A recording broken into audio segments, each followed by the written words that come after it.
ओम श्री परमात्माने नमः। ओम श्री परमात्माने नमः। ओम श्री परमात्माने नमः। ओम नमः श्री भगवते वासुदेवाय। ओम नमः श्री भगवते वासुदेवाय। ओम नमः श्री भगवते वासुदेवाय। हे कृष्ण करुणा सिंधु दीनबंधु जगत्पते गोपेश्वर गोपिका कांतो राधाकांतो नमोस्तुते।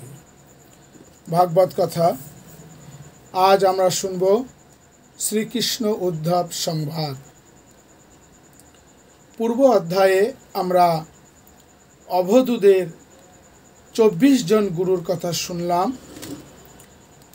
যা অবধূত 24 জন গুরুর কাছ থেকে ক্ষমা, নির্লিপ্ততা, আসক্তি, ত্যাগ, সুখে স্পৃহাহীনতা এবং দুঃখে উদ্বেগরহিতা, সঞ্চয় না করা, ইন্দ্রিয়ের লালসা ত্যাগ করা, কোনো কিছুর আশা না করা, একাকী বাস করা, মনের একগ্রতা, ভগবৎ স্বরূপতা ইত্যাদির কথা বলা হলো। এই সব সদ্গুণ লাভের উপায় কি? এই তো হচ্ছে সর্বকালের সাধকের প্রশ্ন। ভগবান লাভ আত্ম উপলব্ধি হলে এই সব গুণ আপনা আপনি এসে যায়। ভগবান শ্রীকৃষ্ণ এইবার উদ্ধবকে আত্ম উপলব্ধির বিষয়ে বলছেন যে আমার আশ্রিত নিষ্কাম ভক্ত বন্যা আশ্রমাদি ধর্ম পালন করবে। ভগবান শ্রীকৃষ্ণ প্রথমেই বললেন নিষ্কাম ভক্ত। এখন নিষ্কাম কেমন করে হওয়া যায়? মানুষ যা কামনা করে অর্থাৎ বিষয় সুখ, তার পরিণতি কি? এইটি হৃদয়গম্য করলেই নিষ্কাম হওয়া যায়। মানুষ আরামে থাকার জন্য ঘর তৈরি করে, কিন্তু সেই ঘর আগুনে, বন্যায় কিংবা অন্য কোনো দৈব দুর্বিপাকে ধ্বংস হয়ে যায়। সুখের আশায় সংসার করে, কিন্তু সংসারে স্ত্রী, পুত্র, আত্মীয় স্বজন সকলেই মরণাধীন। বিষয় চিরস্থায়ী নয়। এই সব বারবার চিন্তা করতে করতে ক্রমে নিষ্কাম হওয়া যায়। মানুষ দুই রকম কর্ম করে থাকে, সৎকর্ম এবং অসৎকর্ম। অসৎকর্ম করলে নরকে গিয়ে কষ্ট ভোগ করতে হয়। সৎকর্ম স্বর্গবাস। স্বর্গে চূড়ান্ত সুখ ভোগ করা যায় বটে, কিন্তু পূর্ণ ফল শেষ হলেই তাকে আবার মর্ত্যধামে ফিরে কর্মপ্রভাবে পড়তে হয়। এই অবস্থায় স্বভাবতই মনে প্রশ্ন ওঠে, জন্ম মৃত্যুর শৃঙ্খল থেকে একেবারে মুক্ত হবার উপায় কি? ভগবান শ্রীকৃষ্ণ বললেন, জীব হচ্ছে মায়াধীন, আর মায়া হচ্ছে শতরজতম গুণাত্মক। এই শতরজতম গুণের জন্যই জীব বদ্ধ হয় এবং শ্রী ভগবানের কৃপায় মুক্ত হয়। জীব নিজের চেষ্টায় মুক্ত হতে পারে না, কিন্তু শ্রী ভগবান হচ্ছেন মায়াধীশ। সুতরাং শ্রী ভগবান শতরজতম গুণের অতীত। ফলে শ্রী ভগবানের বন্ধনও নেই, মুক্তিও নেই। যদি কেউ শ্রী ভগবানের মন স্থির রাখতে সমর্থ হয়, তবে তার মুক্তি অবধারিত। কিন্তু শ্রী ভগবানের মন স্থির রাখা তো অত্যন্ত কঠিন। অতএব কর্মফলের আশা না করে সৎকর্মের অনুষ্ঠান এবং সঙ্গে সঙ্গে শ্রী ভগবানের নাম শ্রবণ ও কীর্তন করতে করতে ভক্তি লাভ হবে। ভক্তি লাভ হলে তবে সাধু সঙ্গ লাভ হয়। সাধু সঙ্গ থেকে শুদ্ধ ভক্তির উদয় হয়। শুদ্ধ ভক্তি ছাড়া ভগবানকে পাওয়ার আর কোনো উপায় নেই। হে উদ্ধব, সাধু সঙ্গ থেকে উদ্ভূত ভক্তি ছাড়া আমাকে লাভ করবার, সংসার থেকে মুক্ত হবার আর কোনো উপায় নেই। কারণ আমি সাধুদের আশ্রয়। সুতরাং সৎসঙ্গই হলো প্রকৃষ্ট সাধন। সৎসঙ্গ হচ্ছে ভগবত কথার আলাপন। দু রকমভাবে সৎসঙ্গ হতে পারে। এক হচ্ছে সকলের প্রতি শুভ চিন্তা এবং ভগবত ভক্তের সাক্ষাৎ সেবা। দ্বিতীয় হচ্ছে ভগবত কথার আলোচনা, সাধুদের সকলের প্রতি শুভ চিন্তা এবং ভগবত আলোচনা ছাড়া অন্য কোনো কথা এবং কাজ থাকতেই পারে না।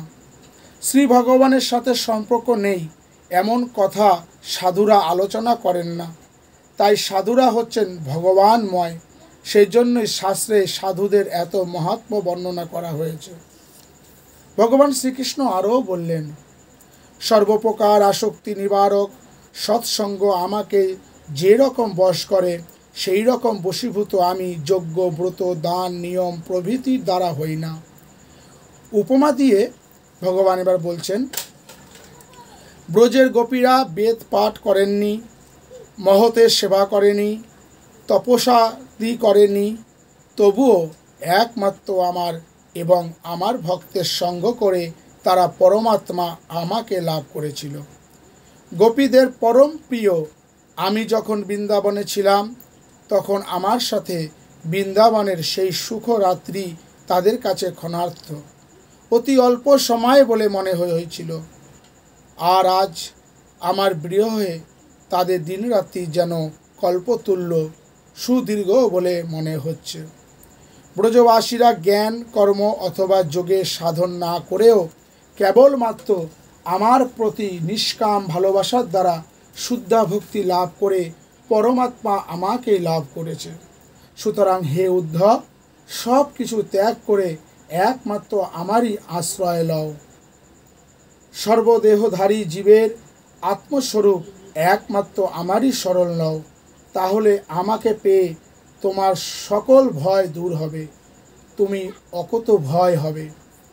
মানুষ তখনই অকুত ভয় হতে পারে যখন তার দ্বৈত বোধ থাকে না।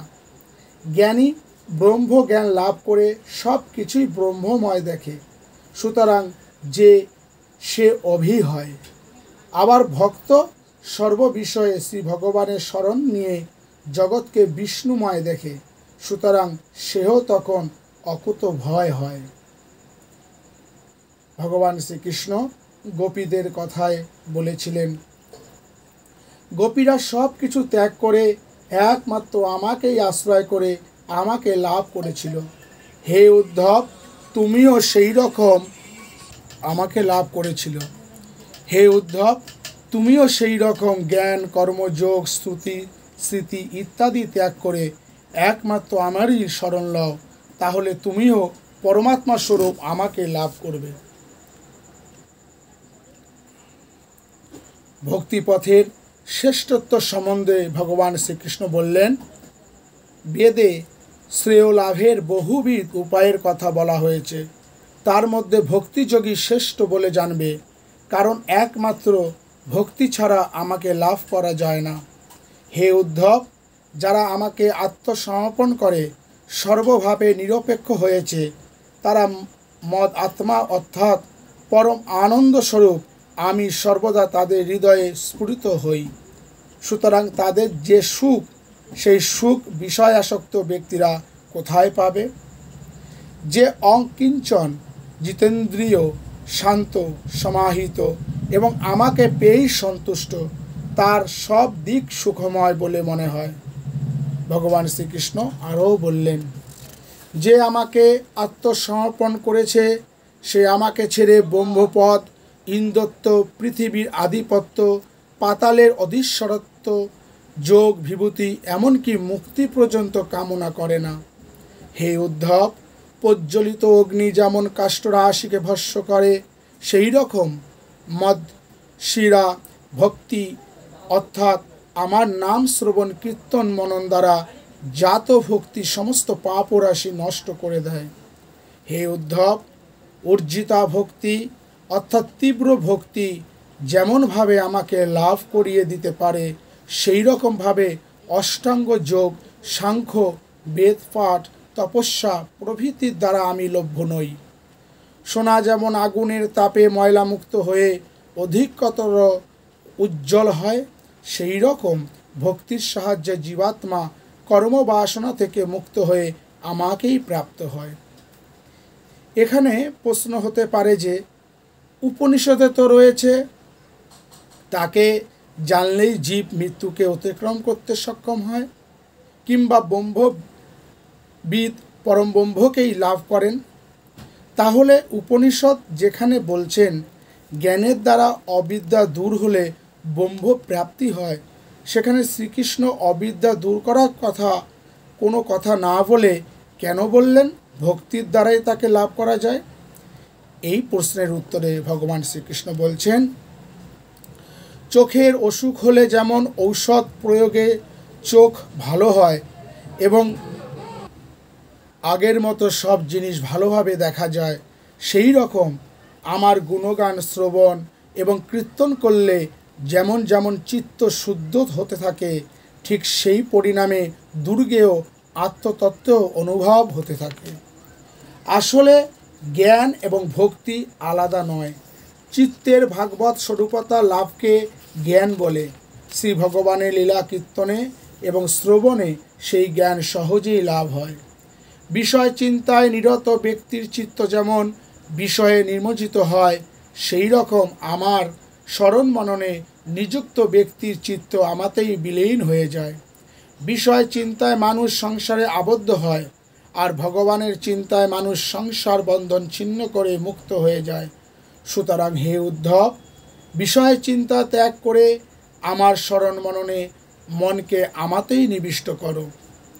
এরপর কি করে ধ্যান করতে হয় তা বলে ভগবান শ্রীকৃষ্ণ উদ্ধবকে বললেন, যারা জিতেন্দ্রিয় স্থির চিত্ত প্রাণায়াম দ্বারা যাদের প্রাণবায়ু সংযত হয়েছে এবং আমাদের চিত্ত সমর্পণ করেছে, তাদের কাছে অনিমাদি অষ্টসিদ্ধি সমূহ এমনিতেই এসে উপস্থিত হয়।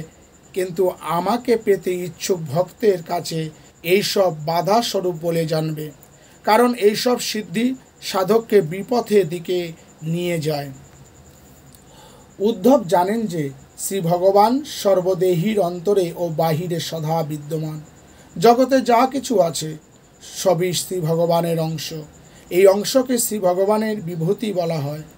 ভগবত বিভূতি সর্বত্র বিরাজিত হলেও ভিন্ন ভিন্ন বস্তুতে ভিন্ন ভিন্ন দেহে বিভূতির তারতম্য হয়। যেখানে শতগুণ বেশি সেখানে তার অংশের বেশি প্রকাশ। সুতরাং ভগবানের বিভূতিও সেখানে বেশি। যেমন একটা পাথর থেকে হিমালয় পর্বতের বিভূতি বেশি, সমস্ত পদার্থের যখন ভগবানের বিভূতি বর্তমান, তখন ভগবান বোধে সকলকে সম্মান এবং প্রণাম করা উচিত। হে উদ্ধব, তুমি বাক্য মন প্রাণ সমস্ত ইন্দ্রিয় এবং বিশুদ্ধ মনের দ্বারা বুদ্ধির সংযম করো। তাহলে তোমাকে আর এই সংসার প্রভাবে পড়তে হবে না, কারণ এই সংযমের ফলে তোমার সর্বত্র ভগবৎ দর্শন হবে এবং ভগবৎ দর্শনের আনন্দের ফলে ভববন্ধনের যে মূল কারণ বিষয় তৃষ্ণা তা একেবারে দূর হয়ে যাবে।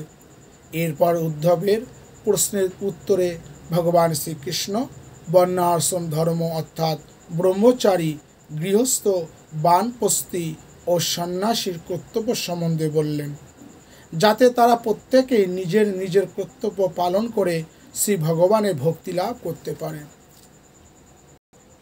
ভগবান শ্রীকৃষ্ণ বললেন, বিভিন্ন দূর দেশ থেকে আগত পথিকেরা কিছু সময়ের জন্য পান্থ নিবাসে আশ্রয় নেয়। তাদের মিলন যেমন ক্ষণস্থায়ী, সেই রকম স্ত্রী পুত্র আত্মীয় স্বজনের মিলনও ক্ষণস্থায়ী বলে জানবে। স্বপ্নদিষ্ট মিলন যেমন স্বপ্ন ভেঙে গেলেই মিথ্যা হয়ে যায়, সেই রকম স্ত্রী পুত্র আত্মীয় স্বজনের দেহ নাশ হলেই জীবিত অবস্থার সেই মিলন মিথ্যা হয়ে যায়। সুতরাং গৃহস্থরা আসক্তিহীন হয়ে অতিথির মতো উদাসীনভাবে গৃহধর্ম করলে, অহংকার শূন্য হয়ে কাজ করলে সংসারে থেকেও সংসারে বদ্ধ হয় না। ইন্দ্রিয় সকলের বিক্ষোভেই বদ্ধ ভাব আনে এবং ইন্দ্রিয় সংযমেই মোক্ষ। বিষয়ের প্রতি ইন্দ্রিয় আকর্ষণ থেকেই বন্ধন, আর সর্বত্রভাবে ইন্দ্রিয়কে বশীভূত করতে পারলেই মুক্তি। সন্ন্যাসীরা ষড়রিপু সংযত করে বাসনারহিত হয়ে আত্মাতেই মহা সুখ অনুভব করবে এবং আমার ভাবে বিভোর হয়ে পৃথিবী ভ্রমণ করবে। সন্ন্যাসী বৃথা তর্ক বিচারে লিপ্ত হবে না, অপরের দুর্ব্যবহার সহ্য করবে, কিন্তু নিজে দুর্ব্যবহার করে অপরের মনে কষ্ট দেবে না। ভাববে একই পরমাত্মা যেমন সর্বভূতে বিরাজিত, সেই রকম তিনিই আমার হৃদয়ে অবস্থিত। আত্মদৃষ্টিতে পরস্পরের সাথে বিরোধের সম্ভাবনা থাকে না। সন্ন্যাসী আহার পেলেও আনন্দিত হবে না, আবার না পেলেও দুঃখিত হবে না। জীবন ধারণের জন্য ভোজ্য বস্তুর প্রয়োজন, আর আত্মতত্ত্ব চিন্তার জন্য জীবন ধারণের প্রয়োজন। সুতরাং সন্ন্যাসী জীবন ধারণের জন্য ভিক্ষা করবে। সম ও অহিংসা হচ্ছে সন্ন্যাসীর ধর্ম। বানপ্রস্থির ধর্ম হচ্ছে তপস্যা এবং তত্ত্ববিচার। বিহিত ধর্ম হচ্ছে প্রাণীগণের রক্ষা বিধান এবং যাগ যজ্ঞাদির অনুষ্ঠান। ব্রহ্মচারী ধর্ম হচ্ছে আচার্যের সেবা করা। অতি সংক্ষেপে 4 আশ্রমবাসীর বিভিন্ন কর্তব্য সম্বন্ধে বলে ভগবান শ্রীকৃষ্ণ সার কথা বললেন। আমার উপাসনা সকলের পক্ষেই প্রযোজ্য, ভগবানের উপাসনাই পরম ধর্ম। এইভাবে যারা সর্বধর্ম স্বধর্ম পালন করে নিত্য অনন্যভাবে আমার ভজনা করে, তারা সর্বভূতে আমাকে দর্শন করে আমার প্রতি দৃঢ় ভক্তি লাভ করে থাকে। উদ্ধব বললেন, হে প্রভু, এই সংসারে মানুষ সদাই আধ্যাত্মিক, আদু ভৌতিক, আদু দৈবিক এই ত্রিতাপে জ্বলছে। এর থেকে নিস্তার পেতে হলে একমাত্র আপনার পাদপদ্ম এবং আনন্দমৃত রূপ জ্ঞানের আশ্রয় ছাড়া আর কোনো উপায় নেই। সুতরাং আপনি আমাকে জ্ঞানযোগ এবং ভক্তিযোগ সম্বন্ধে বলুন, যাতে সর্ববাসনা মুক্ত হয়ে আমি উদ্ধার পেতে পারি। উদ্ধবের কথা শুনে ভগবান শ্রীকৃষ্ণ বললেন, পূর্বে কুরুক্ষেত্র যুদ্ধের পর মহারাজ যুধিষ্ঠির স্বজনবধ জনিত দুঃখ কাতর হয়ে সরসজ্জায় সাহিত্য ভীষ্মকে এই প্রশ্নই করেছিলেন। সেই সময় আমিও সেখানে উপস্থিত ছিলাম। ভীষ্মের মুখে জ্ঞান, বৈরাগ্য, শ্রদ্ধা, ভক্তির কথা যা শুনেছি তাই এখন আমি তোমায় বলছি। যে জ্ঞানের দ্বারা ব্রহ্ম হতে কীট পরমাণু পর্যন্ত সমস্ত বিষয়ে একই আত্মতত্ত্ব অনুভূত হয়, তাকেই জ্ঞান বলে জানবে। ভগবান শ্রীকৃষ্ণ বললেন, আমার অমৃতময়ী কথায় শ্রদ্ধা সর্বদা আমার সনানু কীর্তন করা, আমার পূজাতে নিষ্ঠা এবং আমার স্তব স্তুতি করে আত্মনিবেদনকারী ব্যক্তি আমাতে ভক্তি লাভ করে। এই রকম ভক্তের আর কিছু অবশিষ্ট থাকে না। মানুষের মঙ্গলের জন্যই আমি জ্ঞান, ভক্তি ও কর্মের কথা বলেছি। এছাড়া মানুষের আত্যন্তিক কল্যাণ সম্ভব নয়। কর্মফলে স্পৃহাহীন হয়ে যারা কর্মত্যাগ করে, তাদের পক্ষে জ্ঞানযোগ অভীষ্টপ্রদ। যাদের কর্মে বিরক্তি হয়নি এবং বাসনা কামনাও আছে, তাদের পক্ষে কর্মযোগী শ্রেয়। আমার কথাটিতে যাদের শ্রদ্ধা হয়েছে অথচ কর্মফলে অতি বিরক্ত বা অতি আসক্ত নয়, তাদের পক্ষে ভক্তিযোগ সিদ্ধিদান করে। যতক্ষণ পর্যন্ত না কর্মফলে নির্বেদ উপস্থিত হয় এবং আমার কথাতে শ্রদ্ধা জন্মে, ততক্ষণ পর্যন্ত কর্ম করতে হবে। জ্ঞানীর কাছে যিনি ব্রহ্ম, যোগীর কাছে যিনি পরমাত্মা এবং ভক্তের কাছে যিনি ভগবান, তারা সবাই একই সচ্চিদানন্দ স্বরূপ। জ্ঞান, কর্ম, যোগ, ভক্তি এরা বিভিন্ন পথ, বিভিন্ন অধিকারীর জন্য। লক্ষ্য সেই একই পরম পুরুষ সচ্চিদানন্দ স্বরূপ শ্রী ভগবান। ভগবান শ্রীকৃষ্ণ বললেন, দিন রাত্রি অতিক্রান্ত হওয়ার সাথে সাথে নিজের আয়ুও ক্ষয়প্রাপ্ত হচ্ছে। এইটি জেনে বিচারশীল মানুষ বিষয় আসক্তি ত্যাগ করে পরমাত্মাকে উপলব্ধি করে শান্তি লাভ করে। শান্তি লাভ করতে হলে প্রথমেই মনকে সংযত করতে হবে। সদা চঞ্চল মনকে কেমন করে শান্ত করা সম্ভব? গীতাতে বলা হয়েছে, অভ্যাস ও বৈরাগ্যের দ্বারা মনকে সংযত করা যায়। এখানে ভগবান শ্রীকৃষ্ণ উদ্ধবকে বলছেন, মনকে যখন একাগ্র করার চেষ্টা করবে, তখন যদি মন স্বভাবত বিষয়ের দিকে ধাবিত হয়, তখন মনকে নিজের মতো এদিকে ওদিকে যেতে না দিয়ে মনের প্রতি সতর্ক দৃষ্টি রাখবে। এইভাবে ধীরে ধীরে মনকে নিজের বশে আনতে হয়।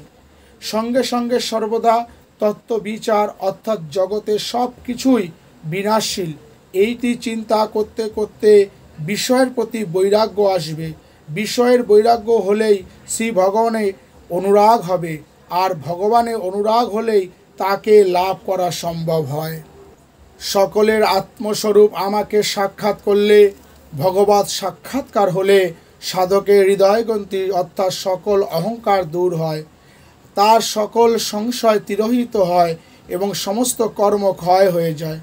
উদ্ধব প্রশ্ন করলেন, যারা একান্তভাবে আপনার শ্রীচরণের আশ্রয় করেছে তারা রাগ দেশ বিরহিত হয়ে সুখ দুঃখে মান অপমানে সমচিত চিত্ত হয়ে থাকতে পারে, কিন্তু সাধারণ মানুষের পক্ষে অপমান সহ্য করে অন্যায়ের প্রতিকার না করে থাকা সম্ভব হয় না। অতএব আপনি আমায় বলুন, কি করে দুর্জনের অত্যাচার সহ্য করে কোনো রকম প্রতিকারের চেষ্টা না করে থাকা সম্ভব? এই প্রশ্নের উত্তরে ভগবান শ্রীকৃষ্ণর সৎ সৎ বিচারের দ্বারা মনকে স্থির রেখে অন্যায় অবিচার সহ্য করার উপায় বলেছেন। এই সম্বন্ধে ভগবান শ্রীকৃষ্ণ একটি গল্প বললেন।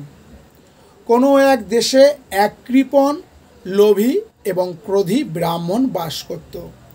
কৃপণতার জন্য সে নিজের স্ত্রী, পুত্র, আত্মীয় স্বজনদের যথাযথ খাবার এবং বস্ত্রাদি দিত না। নিজেও ভালো না খেয়ে ভালো না পড়ে কষ্টে জীবন কাটাত। তার গৃহে অতিথি সৎকার এবং ধর্মে কর্মের কোনো বালাই ছিল না। ফলে আত্মীয় স্বজনেরা এবং অপর সকলে তার উপর রেগেছিল। এক সময় কোনো দৈব দুর্বিপাকে জ্ঞাতিরা তার সমস্ত সম্পত্তি কেড়ে নিল। বাকি যা ছিল তাও চোর ডাকাতেরা লুট করে নিল। তখন একেবারে নিঃস্ব হয়ে আত্মীয় পরিজন কর্তৃক পরিত্যক্ত সেই কৃপণ অত্যন্ত কষ্টে এবং চিন্তায় একেবারে জর্জরিত হয়ে পড়ল। এইভাবে দুঃখ ভোগ করার পর তার মনে তীব্র বৈরাগ্য এলো। ভাবলে, প্রাণ অন্তর্কর কষ্ট করে যে অর্থ আমি উপার্জন করেছি তা আমার ভোগেও লাগেনি, আর কোনো ধর্ম কার্যও ব্যয়িত হয়নি। এই জীবনে আমার কোনো সুখই হলো না এবং ধর্ম সঞ্চয় করিনি বলে মৃত্যুর পরেও আমার নরকবাস অবধারিত। লোভ মানুষের সকল গুণকেই নষ্ট করে দেয়। বহু কষ্ট করে মানুষ ধন উপার্জন করে, সেই ধন রক্ষা করতে অনেক রকম চিন্তা এবং ভয় এসে উপস্থিত হয়। ধনের জন্য আত্মীয় স্বজনেরা শত্রু হয়ে যায়। তার ওপর অর্থ থাকলে নানা বদ অভ্যাস, মদ্যপান, জুয়া খেলা ইত্যাদি আপনিই এসে জোটে। এই মনুষ্যদেহের দ্বারা স্বর্গ এমনকি মোক্ষ লাভ করা সম্ভব। কৃপণ ভাবলে, এমন মনুষ্যদেহ লাভ করে কোনো মূর্খ অনর্থের মূল অর্থের প্রতি আকৃষ্ট হয়। মৃত্যু যখন অসম্ভাবী, তখন কোনো রকম বাসনা কিংবা কোনো ব্যক্তি থেকেই প্রকৃত সুখ পাওয়া যায় না। মনে হচ্ছে শ্রী ভগবান আমার প্রতি প্রসন্ন হয়েছেন, তাই আমি আজ এই অবস্থায় উপনীত হয়ে নির্বেদ লাভ করেছি। এখন থেকে আমি বৈরাগ্য অবলম্বন করে নিজের মধ্যেই নিজে সন্তুষ্ট থাকব এবং ধর্ম আদির সাধন করে দেহ অভিমান ত্যাগ করে অবশিষ্ট জীবন অতিবাহিত করব। শ্রী ভগবানের কাছে প্রার্থনা করি তিনি আমার এই সংকল্প সিদ্ধ করুন।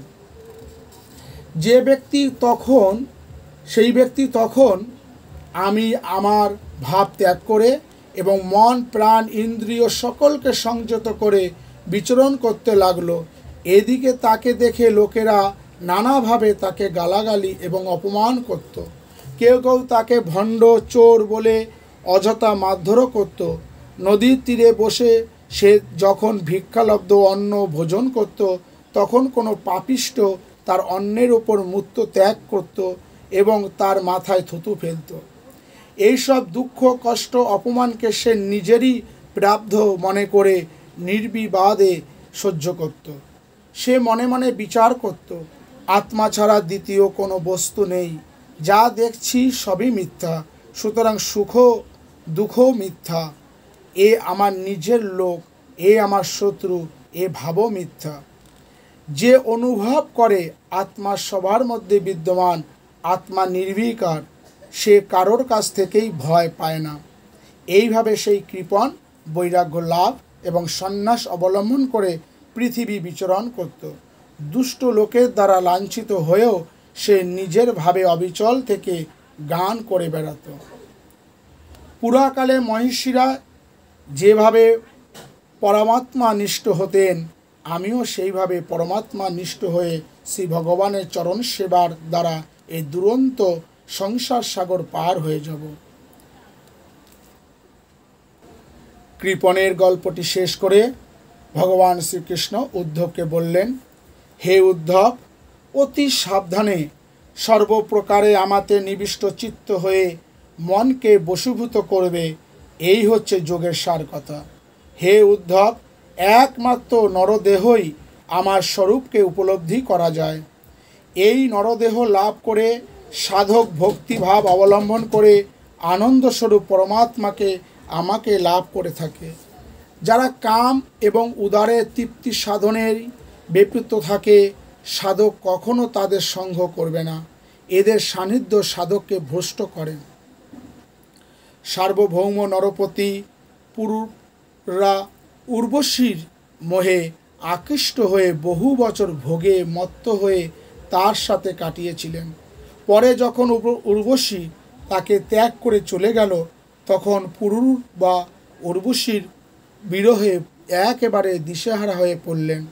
পরে শোকের উপশম হলে পুরুর বা বৈরাগ্য লাভ করে বলেছিলেন, হায় আমার কি মোহ, যে আমি নৃপতি মণ্ডলের চূড়ামণি, সেই আমি কি না রমণীর অনুগত হয়েছিলাম। যে ব্যক্তি রমণীতে আসক্ত, তার বিদ্যা, তপস্যা, সন্ন্যাস, শাস্ত্রপাঠ, শ্রবণ, নির্জনবাস, বাক সংযম এসবই বৃথা। আত্মতৃপ্ত মহাপুরুষদেরও যিনি ঈশ্বর, সেই ভগবান শ্রীহরি ছাড়া আমার অপহৃত মনকে কে মুক্ত করতে সমর্থ হবে। রক্ত মাংস, রক্ত স্নায়ু মজ্জা এবং অস্থির দ্বারা গঠিত নারী দেহ যারা আনন্দ উপভোগ করে, তাদের সাথে বৃষ্টা মূত্র পুজে বিচরণকারী কৃমিদের পার্থক্য কোথায়? ভগবান শ্রীকৃষ্ণ বললেন, এইভাবে চিন্তা করে এবং বৈরাগ্য অবলম্বন করে পুরুষেরা নিজের মধ্যেই অন্তর্যামী আমাকে উপলব্ধি করে জ্ঞানের দ্বারা মোহ মুক্ত হয়েছিল। সেই জন্য বুদ্ধিমান ব্যক্তি অসৎ সঙ্গ পরিত্যাগ করে সাধুদের সঙ্গ করবে। সাধুদের উপদেশে বিষয়ীর মনের আসক্তি দূর হয়। সাধু ব্যক্তির কোনো জিনিস বা কোনো লোকের দরকার হয় না। তারা সর্বদা মচ্চিত্ত, কিছুতেই তাদের মনের শান্তি নষ্ট হয় না। তারা সমদর্শী, তাদের আমি আমার বলে বোধ থাকে না এবং তারা অহংকার শূন্য। শীত গ্রীষ্ম সুখ দুঃখ তারা সমভাবে সহ্য করে এবং দেহ ধারণের জন্য যা একান্ত প্রয়োজন তার বেশি কিছুই গ্রহণ করে না। হে উদ্ধব, এই রকম মহাপুরুষের কাছে সর্বদাই আমার কথা কীর্তিত হয়। সেই সব কথা যারা শোনে তারা সকল পাপ থেকে মুক্ত হয়। যে সাধু অনন্ত গুণ সম্পন্ন আমাতে আনন্দ অনুভব আত্মক ব্রহ্মে ভক্তি লাভ করে, তার আর পাওয়ার কি থাকতে পারে? অর্থাৎ সে পূর্ণকাম হয়ে যায়। উদ্ধব বললেন, হে যাদবশ্রেষ্ঠ, আপনার ভক্তরা কিভাবে আপনার পূজা করে সেই বিষয়ে আমায় বলুন। ভগবান শ্রীকৃষ্ণ বললেন, হে উদ্ধব, কর্মকাণ্ডের অন্ত নেই। সংক্ষেপে বৈদিক, তান্ত্রিক এবং মিশ্র এই তিন প্রকারে আমার পূজা হয়ে থাকে। বৈদিক মন্ত্র এবং বেদবিহিত উপায়ে যে পূজা হয় তা বৈদিক পূজা। আর বৈদিক যুগের পর যেরকম পূজার প্রচলন হয়েছে তাকে তান্ত্রিক পূজা বলে। প্রতিমায়, বেদিতে, অগ্নিতে, সূর্যে, জলে, নিজের হৃদয়ে অথবা ব্রাহ্মণে ভক্তিভাবে নিজের গুরু জ্ঞানে আমার অর্চনা করবে। প্রথমে স্নানাদির দ্বারা দেহ শুদ্ধ করবে। শিলাময়ী, কাষ্ঠ নির্মিত, ধাতু নির্মিত, চন্দন আদির দ্বারা অঙ্কিত, চিত্রা অঙ্কিত পট, বালুকাময়ী, মনোময়ী এবং মূল্যবান প্রস্তর নির্মিত এই 8 প্রকার প্রতিমায় পূজা হয়ে থাকে। বর্তমানে যেভাবে পূজা হয় তাতে আসন শুদ্ধি, পুষ্প শুদ্ধি, করশুদ্ধি, করন্যাস, অঙ্গন্যাস ইত্যাদি করে পূজক নিজের আত্মভূত শ্রীমূর্তির জ্যোতিতে তার নিজের শরীর ব্যাপ্ত হয়েছে চিন্তা করে মানস উপাচারে মনে মনে নানা উপাচার দিয়ে পূজা করে। প্রতিমাদিতে দেবতার আহ্বান করে নানাবিধ উপাচারে গন্ধ, পুষ্প, ধূপ, দীপ, নৈবেদ্য, বস্ত্র, চন্দন, অলঙ্কার প্রভৃতি জিনিস দিয়ে পূজা করার বিধি আছে। হোম, প্রার্থনা, স্তব পাঠ ইত্যাদিও করা হয়। ভগবান শ্রীকৃষ্ণ বললেন, এইভাবে বেদ বিহিত এবং তন্ত্র নির্দিষ্ট উপায়ে সকলের মধ্যে অবস্থিত আমার পূজা করলে আমারই কৃপায় সাধকের অভীষ্ট সিদ্ধ হয়। এরপর শ্রীকৃষ্ণ বিভিন্ন স্থানে জ্ঞানযোগের বিষয়ে যা যা বলেছিলেন সেই সব আবার উদ্ধবকে সংক্ষেপে বললেন। এখানে তিনি বিশেষ করে দ্বৈত ভাব বর্জিত অদ্বৈত ভাবের কথাই বলেছেন। ভগবান শ্রীকৃষ্ণ বললেন, প্রকৃতি ও পুরুষের সংযোগে জগৎ সৃষ্টি হয়েছে। এই বিশ্বকে যিনি ব্রহ্মময় রূপে দর্শন করেন তিনি কারোর প্রশংসা কিংবা নিন্দা করেন না। কারণ যেখানে দ্বৈত ভাব বর্জিত সেখানে দুই নেই, সেখানে ভালোও নেই মন্দও নেই, সুতরাং নিন্দা স্তুতির কথাই উঠতে পারে না। সৃষ্টির আদিতে, সৃষ্ট জগতে এবং সৃষ্টির অন্তে যা সমভাব থাকে একমাত্র তাই সত্য। 3 কালেই যা বর্তমান থাকে তাতেই অদ্বয় ব্রহ্ম বলে। নাম রূপান্তক জগৎ স্বরূপত নেই, সুতরাং মিথ্যা। প্রত্যক্ষ অনুমান, শ্রুতি, প্রমাণ এবং নিজের অনুভূতির সাহায্যে সব কিছুই উৎপত্তি বিনাশশীল, সুতরাং মিথ্যা। এটি জেনে জ্ঞানী ব্যক্তি অনাসক্ত হয়ে জগতে বিচরণ করবে। উদ্ধব বললেন, হে অচ্যুত, এই যে জ্ঞানযোগ এবং তার সাধনের কথা বললেন, সাধারণ অজিতেন্দ্রীয় ব্যক্তির পক্ষে তা একেবারেই দুঃসাধ্য। সুতরাং যে সাধনের দ্বারা সহজে আপনাকে লাভ করা যায় সেই সাধনার কথাই আমায় বলুন। ভগবান শ্রীকৃষ্ণ বললেন, আমাকে পাবার সহজ উপায় তোমায় বলছি।